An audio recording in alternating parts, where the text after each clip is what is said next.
नमस्कार साथियों, स्वागत है आपका अपने YouTube चैनल तोमर जी इंस्पायर्स पर। जो बच्चे रेलवे, पुलिस, एसएससी या विभिन्न प्रतियोगी परीक्षाओं की तैयारी कर रहे हैं उनके लिए हमारे ये सेशन बहुत ही इंपॉर्टेंट है। सेशन को अंत तक जरूर देखें, लाइक करें, सब्सक्राइब करें और बेल आइकन का बटन जरूर दबाएं और अपने विभिन्न साथियों तक शेयर करें जो इस सामग्री को अपने साथ तक पहुँचा सकें। साथियों, शुरुआत में मैं आपसे कुछ निवेदन करना चाहता हूँ, जैसा कि मैं आपका हर सेशन में करता हूँ। जैसे हम लोग जो हमारे पास कपड़े हैं या जो भी चीज़ें हैं जो हमारे यूज़ के लिए नहीं हैं उनको हम अक्सर फेंक देते हैं, इधर उधर डाल देते हैं या फिर उनको कहीं कबाड़े में डाल देते हैं। मेरा निवेदन अपने साथियों से है कि कृपया करके जो कपड़े आपके ज़रूरत के योग्य नहीं रह जाते हैं या जो मतलब आपको कम अच्छे लगते हैं उनको आप कहते हैं रिजेक्ट कर दिया है हमने, उन कपड़ों को किसी ज़रूरतमंद को दे दें तो उनकी काफ़ी मदद होगी और भारत के निर्माण में काफ़ी हम लोगों का सहयोग होगा। चलिए इसी के साथ मोटिवेशन के साथ अपना ये सेशन हम शुरू करते हैं। साथियों, आज का आपका मोटिवेशन है कि हौसले के तरकस में कोशिश का तीर जिंदा रखो। हौसले के तरकस में कोशिश का तीर जिंदा रखो। हार जाओ चाहे ज़िंदगी में सब कुछ, मगर फिर से जीतने की उम्मीद जिंदा रखो। साथियों, इसी मोटिवेशन के साथ चलिए सेशन आज का हम शुरू करते हैं। इस सेशन में हमने आपके लिए पहला प्रश्न रखा है कि हाल ही में विश्व की किस संस्था ने स्पेस 2030 पहल की प्रारंभ की है। कौन सी ऐसी संस्था है जिसने स्पेस 2030 पहल को प्रारंभ किया है। साथियों, उस संस्था का नाम है WHO, वर्ल्ड हेल्थ ऑर्गेनाइजेशन। देखिए साथियों, जैसे हमने आपसे WHO से एक प्रश्न दिया है तो आपकी ये नैतिक जिम्मेदारी है कि आप जब प्रश्न को लिखेंगे या प्रश्न को नोट डाउन करेंगे तो WHO के संबंध में विविध जानकारियाँ आप जो है इकट्ठी करने की कोशिश करेंगे और अगर आपको नहीं मिलती हैं तो आप मैं इस चैनल के जो कमेंट सेक्शन है उसमें लिख सकते हैं, हम आपकी उसमें भरसक मदद करेंगे। जैसे कि जब WHO कब बना, इसके सदस्य कौन कौन से देश हैं, यह क्या कार्य करता है, इसकी कौन कौन सी संस्थाएं हैं, ये सारा डाटा हम लोगों को पता होना चाहिए और जानने की कोशिश भी करनी चाहिए। चलिए साथियों, प्रश्नों की इस कड़ी में दूसरा प्रश्न आपके लिए है, नोबेल अर्थशास्त्र पुरस्कार 2023 के लिए किसे चुना गया है। जी हाँ, नोबेल जो दिया जाएगा इस बार अर्थशास्त्र के क्षेत्र में किसको दिया जाएगा। तो साथियों, उनका नाम है क्लाउडिया गोल्डन। क्लाउडिया गोल्डन को नोबेल पुरस्कार 2023 अर्थशास्त्र के क्षेत्र में दिया जाएगा।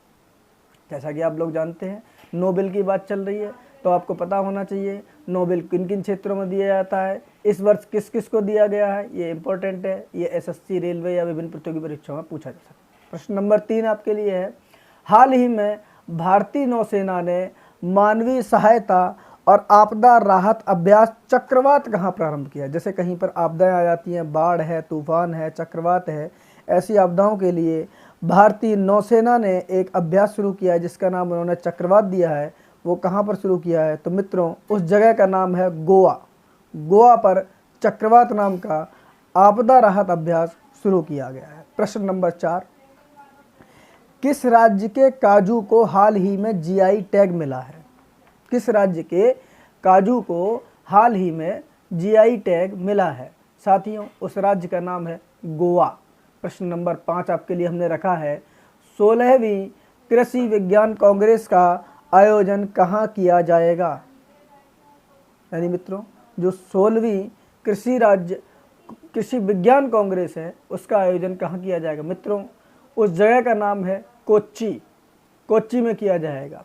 प्रश्न नंबर 6 हमने आपके लिए रखा है कि हाल ही में मैरोग सुरंग कहाँ प्रारंभ हुई है। मैरोग टनल कहाँ प्रारंभ हुई है। साथियों, थोड़ा सा आप याद करना कि जो टनल्स का निर्माण है इस समय BRO बहुत ही तेज़ी से कर रहा है। भारत सरकार ही बहुत तेज़ी से कार्य कर रही है। टनल्स आप देख रहे होंगे, ज़्यादातर टनल्स है तो जम्मू कश्मीर या फिर आपके अरुणाचल साइड में बनाई जा रही हैं। मित्रों, ये जो मैरोग टनल है, मैरोग सुरंग है, ये बनाई गई है भारत के जम्मू कश्मीर राज्य में। प्रश्न नंबर 7 बहुत ही इंपॉर्टेंट है, नोट कर लीजिएगा इसको।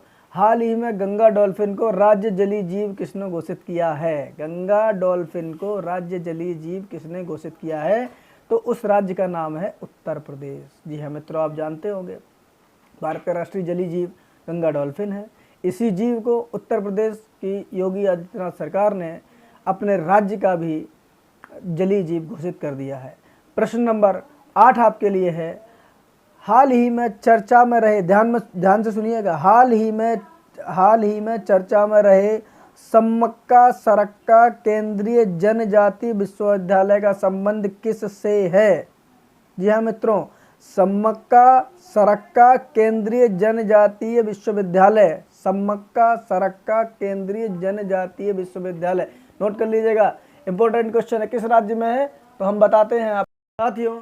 जैसा कि हम जानते हैं उस जो राज्य का नाम है तेलंगाना, तेलंगाना ने सरक्का सम्मक्का जनजातीय विश्वविद्यालय खोला। प्रश्न नंबर 9। अब थोड़ा सा हम आपसे जीके से हट के, करंट से हट के हिस्ट्री के क्वेश्चंस आपके लिए पेश कर रहे हैं। उन क्वेश्चनों को आप नोट डाउन कर लीजिए, लिख लीजिएगा, परीक्षाओं में आ सकते हैं ये क्वेश्चन। प्रश्न नंबर 9 आपके लिए है, थोड़ा खोज विषय का चर्चा है प्रश्न है, उनको आप लिखिएगा। किस वर्ष लंदन में द्वितीय गोलमेज सम्मेलन आयोजित किया गया था? साथियों, आपको पहला गोलमेज सम्मेलन, दूसरा गोलमेज सम्मेलन दोनों पता होना चाहिए। साथियों, दूसरा गोलमेज सम्मेलन आयोजित किया गया था 1931 में। प्रश्न नंबर 10 हमने आपके लिए रखा है, किस वर्ष में भारत के योजना आयोग की स्थापना की गई थी? भारत में किस वर्ष योजना आयोग की स्थापना की गई थी? तो वर्ष था 1950। साथियों, एडिशनल जानकारी ये है कि नरेंद्र मोदी सरकार यानी बीजेपी का जो दूसरा टेन्योर आया है नरेंद्र मोदी के रूप में, उसमें मोदी जी ने योजना आयोग का नाम बदलकर नीति आयोग कर दिया है, ये भी आप याद रखिएगा। लेकिन योजना आयोग की स्थापना पंडित जवाहरलाल नेहरू ने 1950 में करवाई थी। प्रश्न नंबर 11 आपके लिए हमने रखा है कि राजस्थान में कौन सा स्थान तांबे की खान के लिए प्रसिद्ध है?